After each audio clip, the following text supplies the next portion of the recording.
Hey, today I'm talking about three 1950s films all starring Judy Holliday, directed by George Cukor, and were written by Garson Kanin. And the names of those three movies are Born Yesterday, It Should Happen to You, and The Marrying Kind.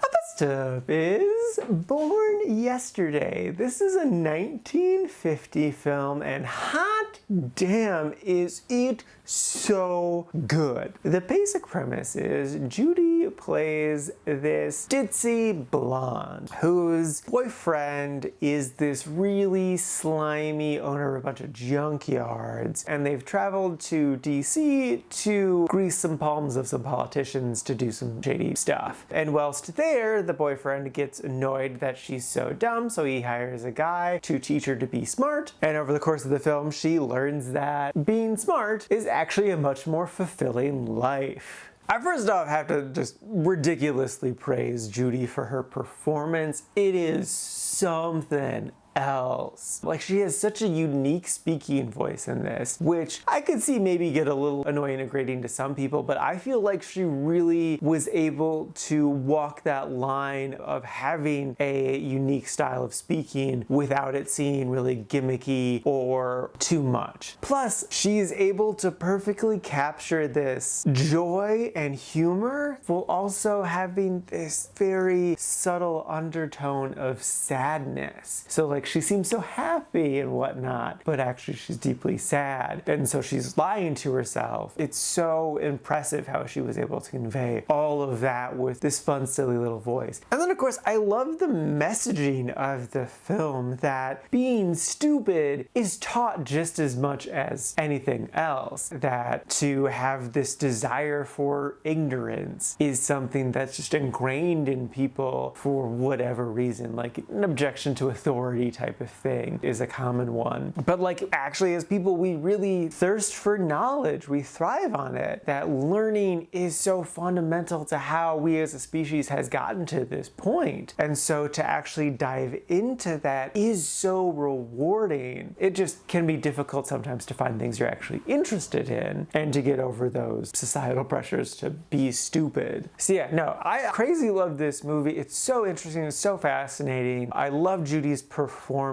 It's just a really interesting film that goes to some fascinating places, and the whole thing is well worth a watch.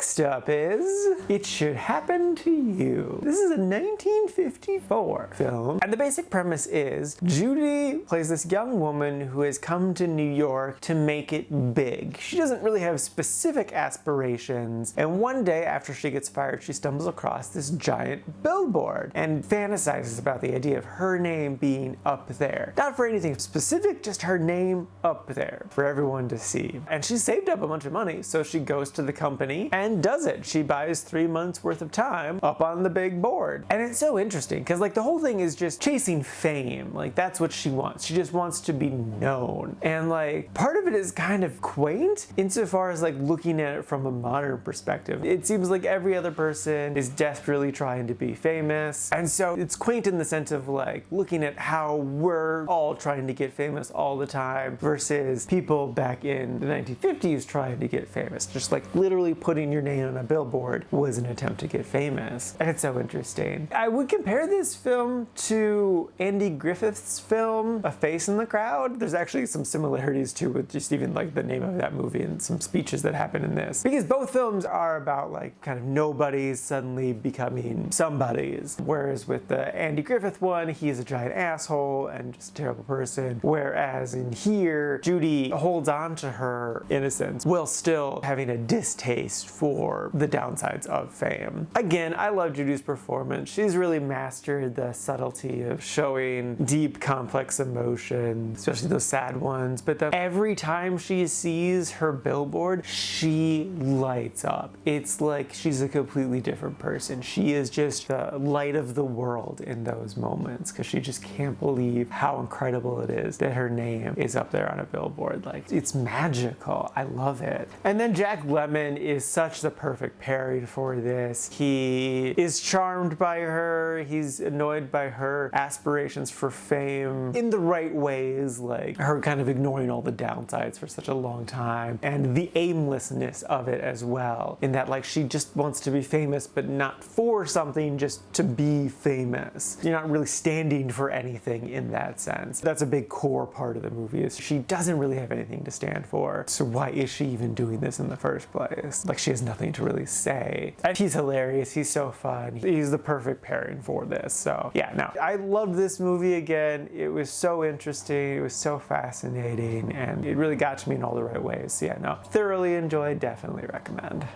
And lastly is The Marrying Kind. This is a 1952 film, and the basic premise is this couple is in divorce court. Judge is having a hard time understanding why these two people shouldn't be together. So after the end of the court day, the judge takes the two aside and has them just explain the entirety of their relationship. So we see them going through all of the different key moments of the relationship. There are always three perspectives to every story: his version, her version, and the truth.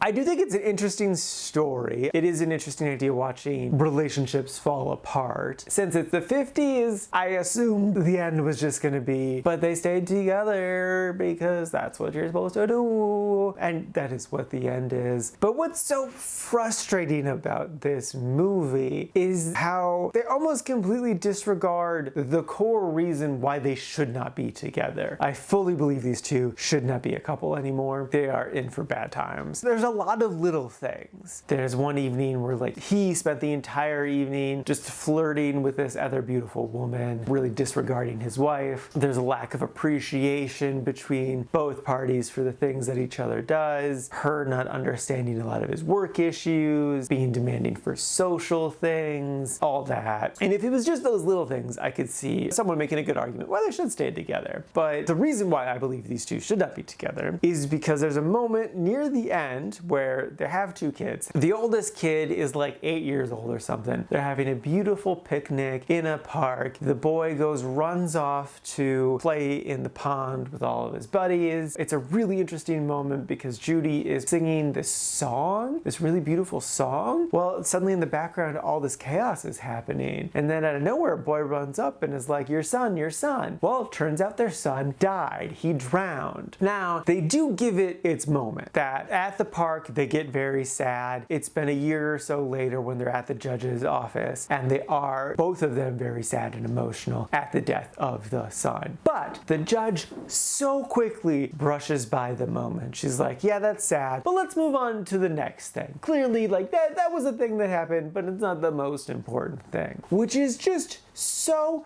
insane. I don't have the exact number, but most couples that lose a young child end up getting divorced. A lot of it has to do with the blame game, both blaming your partner for the death of the child or blaming yourself. Like, what are the million things you could have done differently to have saved your child? So like, there is a hatred for your partner that manifests and hatred for yourself that can manifest. And even in the instance of this movie, like, the parents were distracted. They were just like chilling with their other kid, enjoying the nice weather, not fully paying attention to their child. So having self-hatred and hatred for one another is completely understandable for this situation and would easily lead to the deterioration of their marriage. And so it without a doubt makes sense that they should not be together. But like, the movie just completely brushes by this insanely important moment and ends with them just kind of being like, we should just give it another shot, right? So yeah, no, it's an interesting film, and I definitely liked aspects of it. You know, just the whole deterioration of a relationship thing is fascinating in and of itself. But the stuff they choose to focus on and the happy ending didn't really work for me. So would I recommend it? I would say cautiously. If it sounds interesting, go for it. Like, Judy always gives a great performance, and this is no different. But I could see you just as easily getting annoyed by this movie as I did. So that's why it's just a cautious recommend. It's good. It definitely has its redeeming qualities, but it also has a good handful of negative qualities. So yeah, it's just fine. Alrighty, now for today's rankings. First up, we got Born Yesterday sitting at number 10 in the really like section. And then after that is It Should Happen to You, sitting at number 16, again in the really like section. And then bringing up the rear is The Marrying Kind, sitting at number 60 in the liked section. And this is out of a total of 93 old movies so far this year.